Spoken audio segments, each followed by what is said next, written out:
When you picture a wedding in ancient Rome, you probably imagine something out of a movie. White robes, laurel wreaths, a beautiful bride in a saffron veil, and a solemn vow of eternal love. It looks dignified. It looks civilized. But once the guests left and the bedroom doors were locked, the fairy tale ended. There was a ritual, a specific, mandated religious act that took place on the wedding night. It was so bizarre, so uncomfortable, and frankly, so disturbing by modern standards, that later historians and Christian leaders did everything in their power to scrub it from the record books. They wanted us to forget that the virtuous Romans believed the only way to save a marriage was to start it with an act of violation by a stone god. Today, we are opening the door that history tried to lock. To understand why this ritual existed, you first have to understand that a Roman wedding wasn't about happily ever after. It was a business merger. In ancient Rome, marriage was the foundation of the republic. It was a duty officium. Fathers arranged matches for their daughters when they were barely teenagers, sometimes as young as 12. The goal wasn't romance, it was the production of legitimate heirs. But here's the problem: the Romans were deeply superstitious. They believed that major life transitions, like moving from being a virgin daughter to a wife and mother, were dangerous.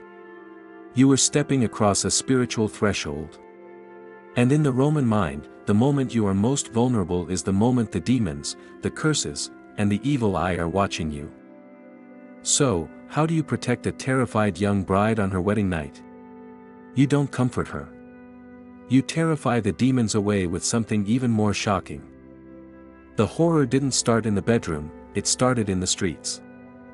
After the contract was signed, there was a ceremony called the domum deductio, the leading of the bride to the groom's house.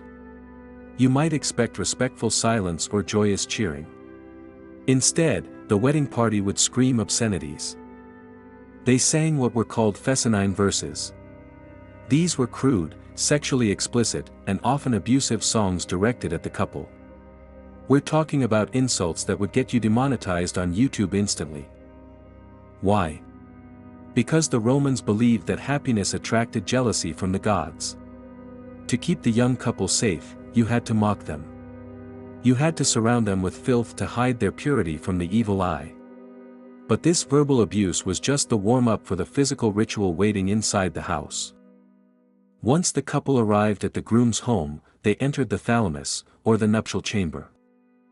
Now, if you think the groom takes over here, you're wrong. The Romans had a god for everything.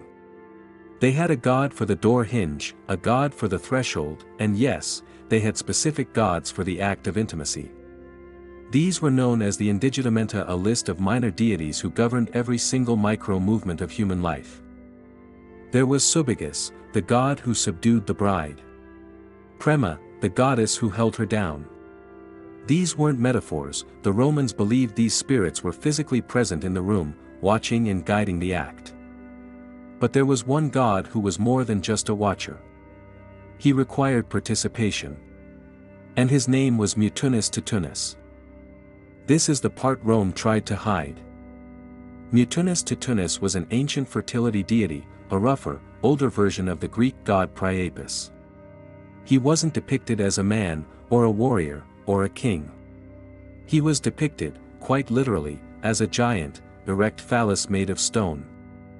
According to early church fathers like Lactantius and Arnobius, who wrote about this with absolute disgust, the bride, before she could be touched by her human husband, had to interact with Mutunis. The ritual required the young bride to be led to this stone idol. She was then instructed to hike up her tunic and sit astride the phallus. The historical accounts vary on the physics of this. Some sources say it was symbolic, a light touch to bless her fertility. But others suggest a more literal deflowering.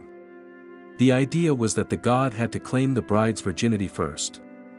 By offering her first night to the god, she was removing the shame of sex. She was sacrificing her purity to Mutunis so that when her husband approached her, the danger of the act had already passed. It is easy to look at this with modern eyes and see nothing but state-sanctioned trauma. A 12-year-old girl, forced to straddle a cold stone statue while her new husband and family waited?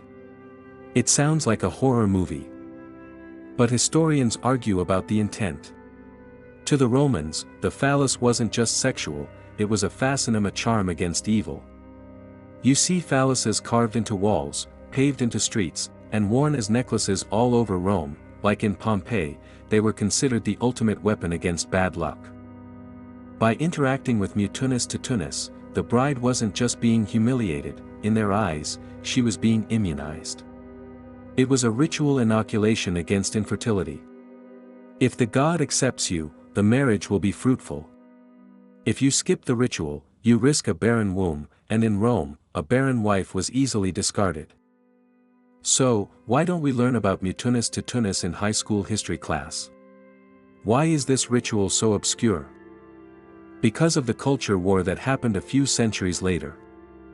As Christianity began to take over the Roman Empire, the Church Fathers launched a massive campaign to discredit paganism.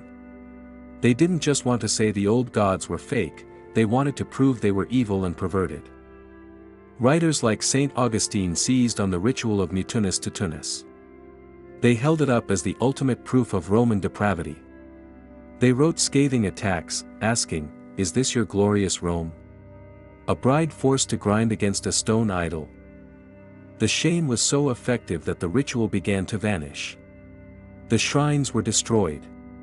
The statues were smashed. The very name Mutunis became a dirty word, eventually fading into obscurity. The Church effectively cancelled the god, scrubbing him from the prestigious history of Rome and leaving him in the dark corners of forbidden folklore. Today, modern historians are left to pick up the pieces. Was this ritual performed at every wedding? Probably not. It was likely an archaic tradition, perhaps more common in the countryside or among the plebeians, and it may have died out long before the empire fell. However, the fact that the early Christians spent so much ink attacking it suggests it was real enough, and common enough, to be a threat. It reminds us that the glory of Rome, the white marble, the philosophy, the law was built on top of a foundation of primal, earthy, and sometimes terrifying superstition. The ritual of Mutunis Tutunis reveals a dark truth about the past: safety often came at the cost of dignity. The Roman bride was a pawn in a game of spiritual warfare. Her body was a battlefield between the desire for heirs and the fear of demons. Rome tried to erase this ritual because it didn't fit the narrative of the noble empire. It was too weird, too tribal, too raw. But history is rarely clean. And sometimes, the things a civilization tries hardest to hide are the things that tell us the most about who they really were. If you think that was bizarre, you should see what the Romans did at funerals. But that's a story for another time. I want to know your thoughts. Do you think the church exaggerated this ritual to make Rome look bad, or was it exactly as horrifying as they described? Drop a comment below. And if you want to keep uncovering the secrets history tried to delete, make sure you hit that subscribe button and ring the bell. I'll see you in the next one.